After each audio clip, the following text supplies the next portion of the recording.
नमस्कार। आकाशवाणी जयपुर अजमेर से प्रस्तुत हैं प्रादेशिक समाचार।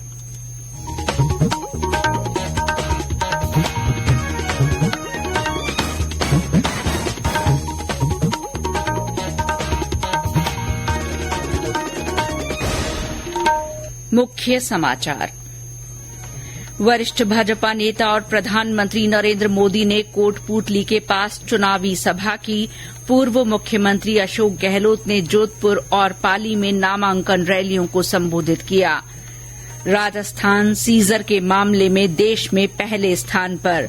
अब तक 500 करोड़ रुपए की अवैध शराब, अन्य सामग्री और नकदी जब्त।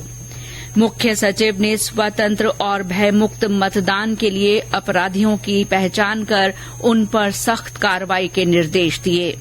और प्रदेश में तापमान में 4.5 डिग्री तक की गिरावट। मौसम विभाग ने जयपुर और बीकानेर संभाग में कल कुछ स्थानों पर हल्की बारिश की संभावना जताई।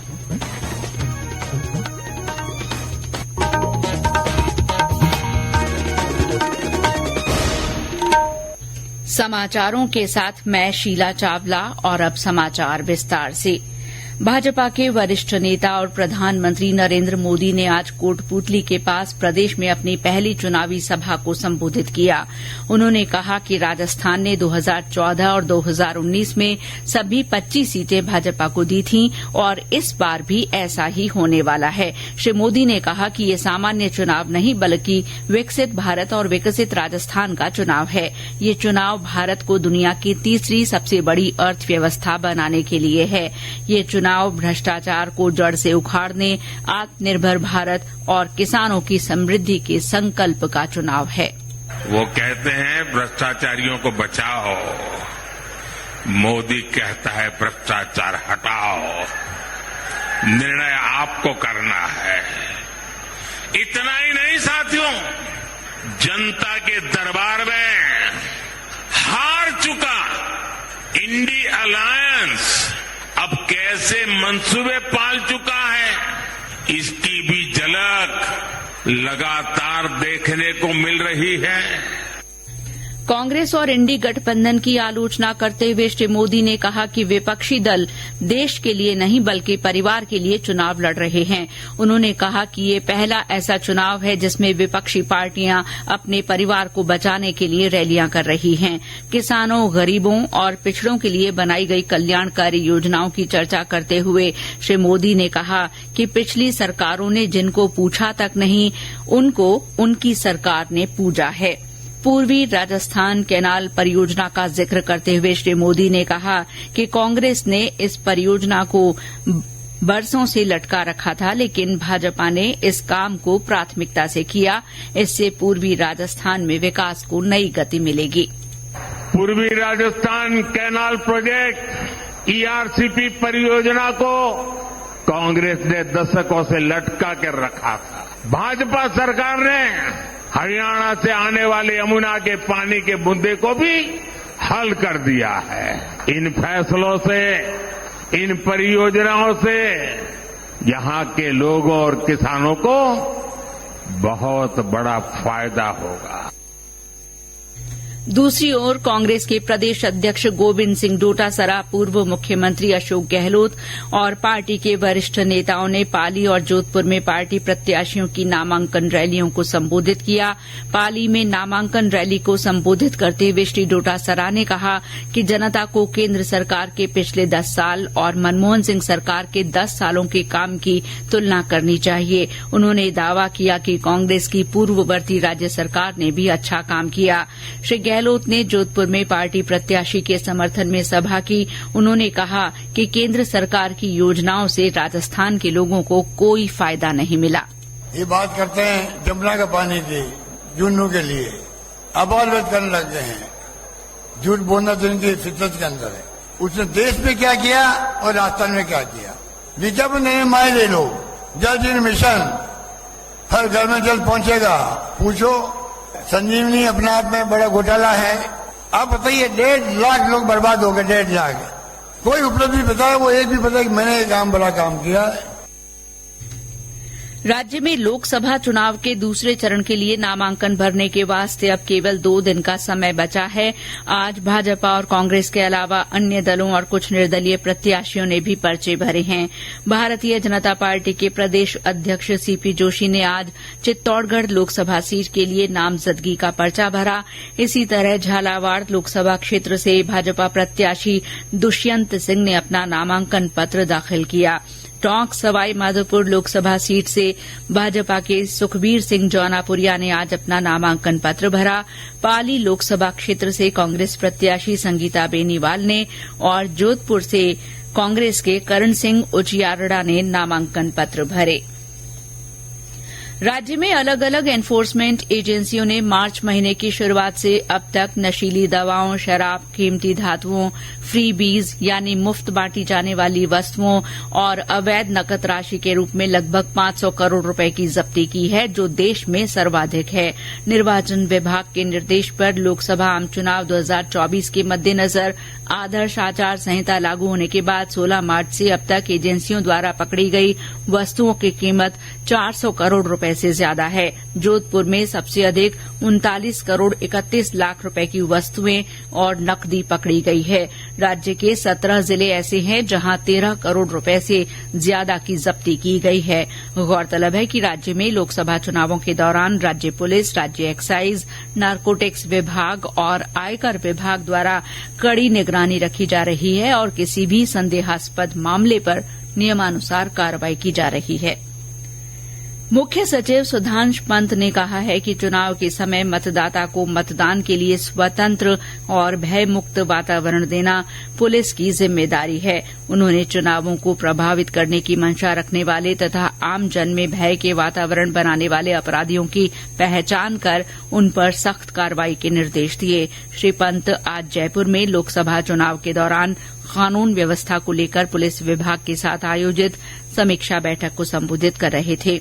उन्होंने आदर्श आचार संहिता के दौरान पुलिस विभाग द्वारा जब्ती की कार्रवाई, अंतर्राष्ट्रीय सीमा पर अवैध पदार्थों की तस्करी, कानून व्यवस्था, अंतर्राज्यीय तथा विभिन्न कुख्यात संगठनों पर कार्रवाई सहित विभिन्न विषयों पर चर्चा की और आवश्यक दिशा निर्देश दिए।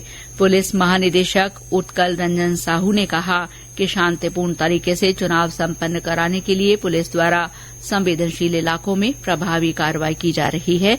इसके साथ ही पड़ोसी राज्यों के साथ तालमेल बनाकर सीमावर्ती क्षेत्रों में विशेष चौकसी रखी जा रही है।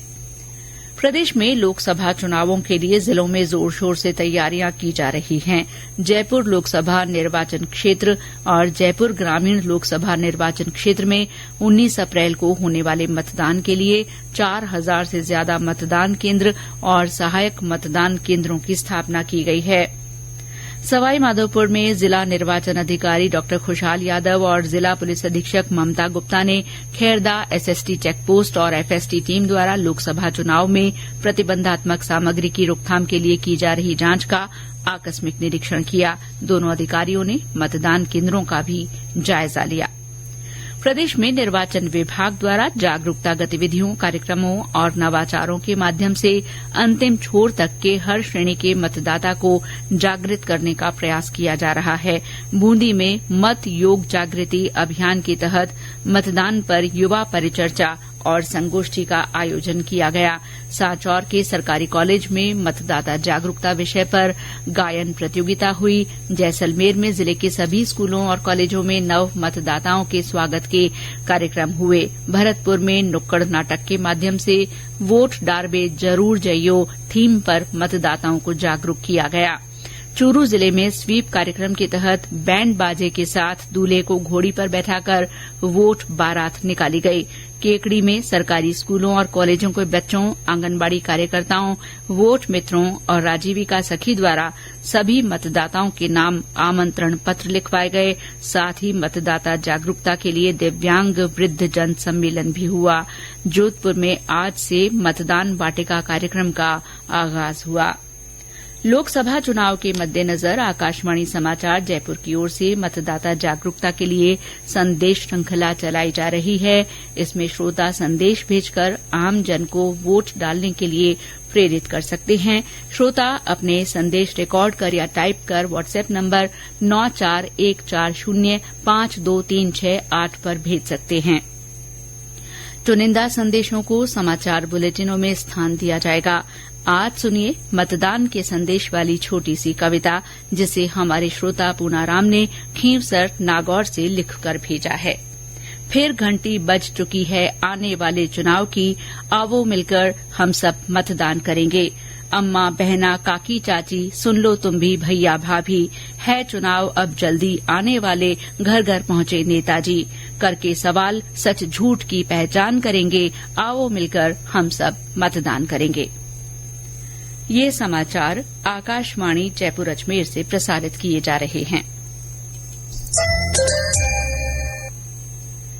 राज्य में तापमान में और गिरावट हुई है। मौसम विभाग की ओर से जारी रिपोर्ट के अनुसार पिछले 24 घंटे में तापमान सामान्य से 4.5 डिग्री तक कम दर्ज हुए हैं। सबसे अधिक 37.7 डिग्री सेल्सियस तापमान डूंगरपुर में रिकॉर्ड किया गया। राजधानी जयपुर में दिन के तापमान में लगभग 2 डिग्री की गिरावट हुई और ये 34.5 डिग्री रिकॉर्ड हुआ। चूरू में दिन के पारे में सबसे अधिक 4.6 डिग्री की गिरावट हुई है। इस बीच मौसम विभाग ने कल जयपुर और बीकानेर संभाग में कहीं कहीं बारिश होने की संभावना जताई है। विभाग ने कहा है कि राज्य के बाकी हिस्सों में मौसम शुष्क रहेगा। हनुमानगढ़ जिले में गोलूवाला क्रय विक्रय सहकारी समिति के खरीद केंद्र पर आज समर्थन मूल्य पर सरसों की खरीद शुरू हुई। 5,650 रूपये के समर्थन मूल्य से पहले किसान के रूप में रोशनी देवी गोलूवाला की 25 क्विंटल सरसों तोली गई। उधर चूरू जिले में किसानों ने समर्थन मूल्य पर चना सरसों के लिए कृषि उपज मंडी में पंजीकरण करवाना शुरू कर दिया है। अब तक 11,413 किसानों ने रजिस्ट्रेशन करवाया है। सरदार शहर में सबसे ज्यादा 4,920 और सुजानगढ़ में सबसे कम 513 किसानों ने पंजीकरण करवाया है। और अंत में मुख्य समाचार एक बार फिर। वरिष्ठ भाजपा नेता और प्रधानमंत्री नरेंद्र मोदी ने कोटपूतली के पास चुनावी सभा की। पूर्व मुख्यमंत्री अशोक गहलोत ने जोधपुर और पाली में नामांकन रैलियों को संबोधित किया। राजस्थान सीजर के मामले में देश में पहले स्थान पर है। अब तक प्रदेश में 500 करोड़ रुपए की अवैध शराब, अन्य सामग्री और नकदी जब्त की गई है। मुख्य सचिव ने स्वतंत्र और भयमुक्त मतदान के लिए अपराधियों की पहचान कर उन पर सख्त कार्रवाई करने के निर्देश दिए हैं। और राज्य में तापमान में 4.5 डिग्री तक की गिरावट हुई है। मौसम विभाग ने जयपुर और बीकानेर संभाग में कल कुछ स्थानों पर हल्की बारिश की संभावना जताई है। इसके साथ ही प्रादेशिक समाचार बुलेटिन समाप्त हुआ। नमस्कार।